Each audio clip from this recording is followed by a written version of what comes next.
Okay, let's jump right into this explainer. Clinical classification of pleural fluid effusions really doesn't have to be a tedious memorization game. Today, we're going to take that raw clinical data and turn it into a memorable, structured framework. Because by the time we wrap up, you're going to have this crystal clear mental model that makes these fluid analyses incredibly easy to read. So how does a simple protein check actually solve a medical mystery? Well, when you're analyzing a pleural effusion, the entire diagnostic path hinges on just one specific, super measurable thing. It's kind of like a detective finding that one piece of definitive evidence that just breaks a massive case wide open. You absolutely do not need 100 different variables to figure out what's happening. You literally just need to look at the protein. I want you to think of this as your diagnostic fulcrum. Imagine a seesaw balancing perfectly on a playground. Everything we do in pleural fluid analysis balances right on this one central pivot point. This single measurement perfectly divides our clinical classifications into two totally distinct categories. It's this wonderfully elegant binary system that just cuts right through the noise of medical diagnosis. So, are you ready for the magic number that makes all of this possible? 2 grams, exactly 2 grams of protein. Just take a second and burn this number into your memory, because this is the absolute crucial boundary line we're going to use to navigate this entire diagnostic journey today. Depending completely on whether the protein concentration in that pleural fluid is above or below this 2-gram mark, we are looking at fundamentally different processes happening inside the patient's body.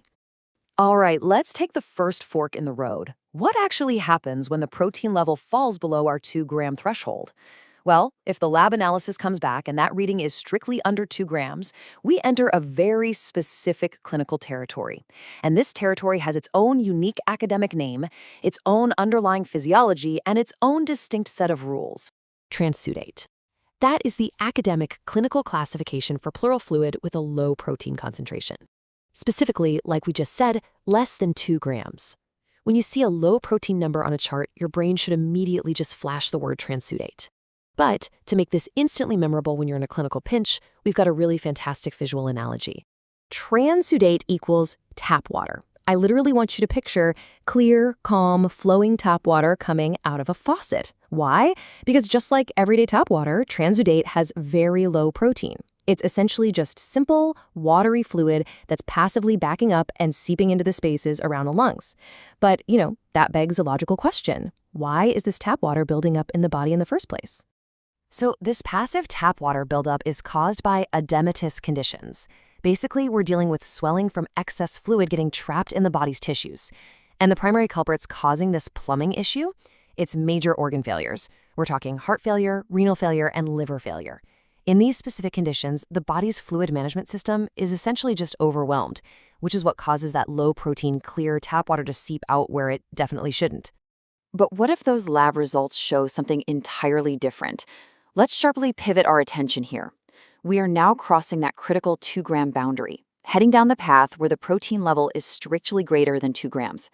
And notice how the whole tone has to shift here, right? Because we are moving away from simple fluid backups and passively failing organs and stepping into a much more urgent, highly active territory.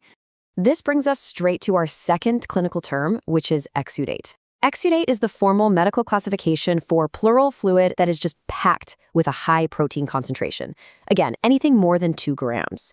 Listen, this isn't passive seepage anymore. Something active, aggressive, and potentially very severe is driving this thick, protein-rich fluid right into the pleural space. So if transudate is our calm, clear, low-protein tap water, exudate is an absolute explosion. It's sudden, it's high energy, and it is packed full of protein and cellular debris. The body's immune system or its tissues are reacting intensely to something. And as we break this down, you absolutely need to know exactly what kind of triggers cause this explosive, high-protein reaction inside the body. Because we're no longer dealing with simple plumbing and pressure issues, this explosion of exudate points directly to some pretty dangerous underlying pathologies. We are looking at things like cancer, tuberculosis, severe adverse reactions to drugs, major infections, and even pulmonary embolisms.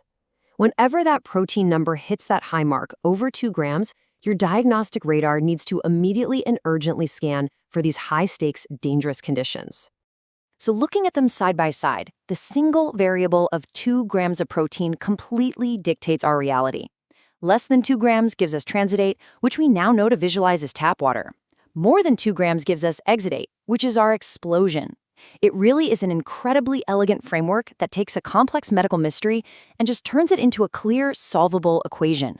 And here is how it all comes together in the ultimate memory matrix. This perfectly summarizes everything you need to confidently classify these effusions. Low protein, edematous, organ failures, give us tap water. High protein, dangerous, active pathologies, give us an explosion.